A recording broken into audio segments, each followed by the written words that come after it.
All right, peace and blessings, everybody. It's Tuesday, September the 26th, the year 2017. This is a letter from Montgomery Carl Akers. He's in Marion CMU prison. I've got to figure out what to do. Maybe I need to create a section for regular prisoners. Instead of political prisoners, there probably needs to be a section where I can upload all of these letters, because I'm getting letters from William White, I'm getting letters from Kurt Johnson, and now Montgomery Carl Akers. I expect I might be getting some letters from Joseph Dobbin, and there probably needs to be a place where I can archive all these on Year of Jubilee so I don't lose them. But for now, we'll just read it into YouTube.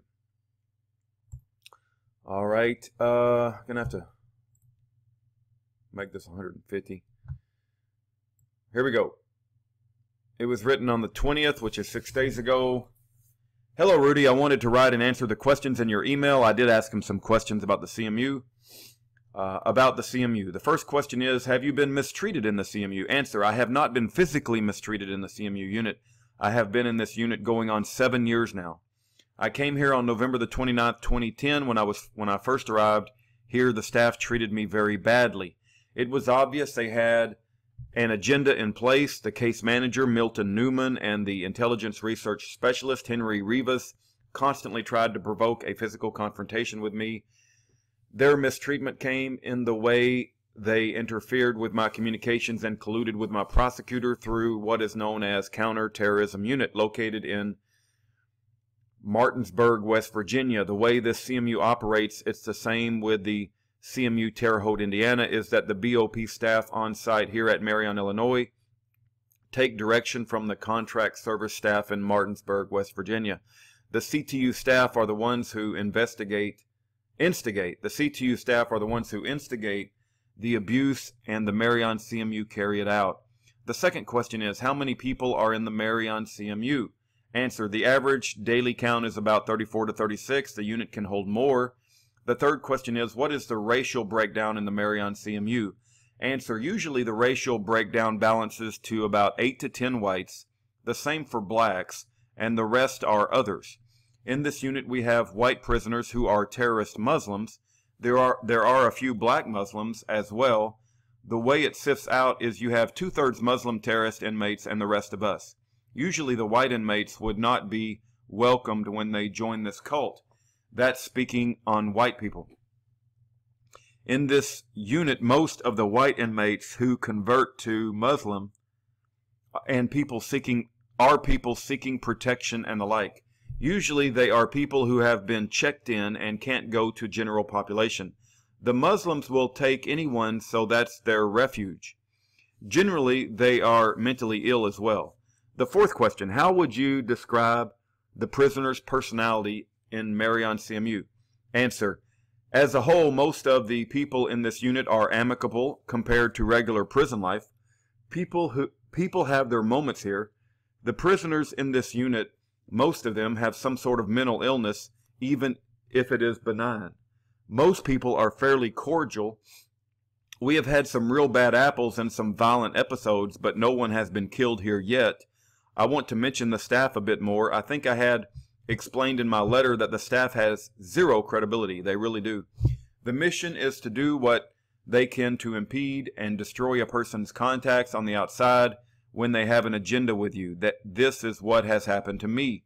You cannot get the truth out of them. It makes no sense to operate a unit this way or treat people this way. We have no meaningful education or religious programs in this unit. The BOP designed this unit for punishment and control, but try and use colorful identifiers as communications management unit, which is a euphemism for control and management.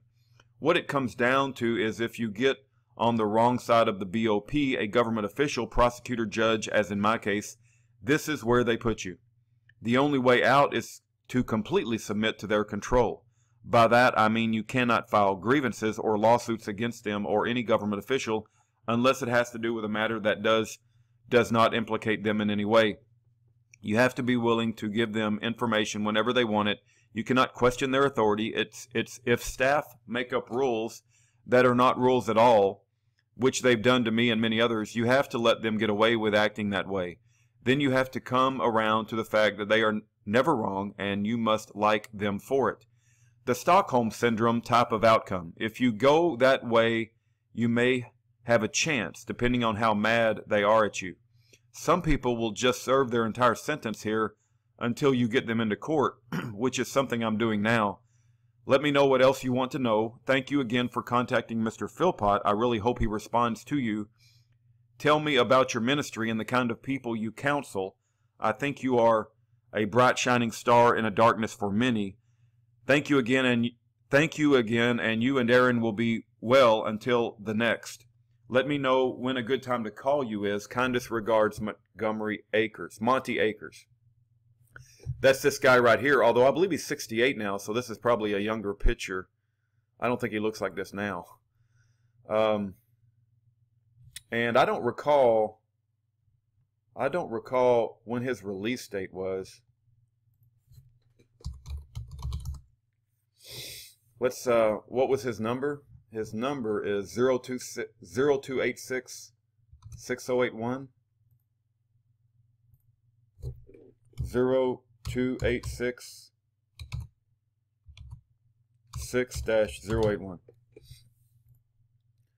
So his release date is 2028, so he's got 11 years to go. He's at Marion USP. It's basically the same address as Schaefer Cox, but you can put this number right here. Put this number in the mailing address. If you want to write him. I don't know that you do or you don't. But at some point, I've got to sit down when I get more time and figure out what I'm going to do with all these PDF files, all these letters I'm getting. Because, you know, Montgomery Akers is not on Year of Jubilee. William White is not on Year of Jubilee. Kurt Johnson is not on Year of Jubilee. And yet I'm getting all these letters.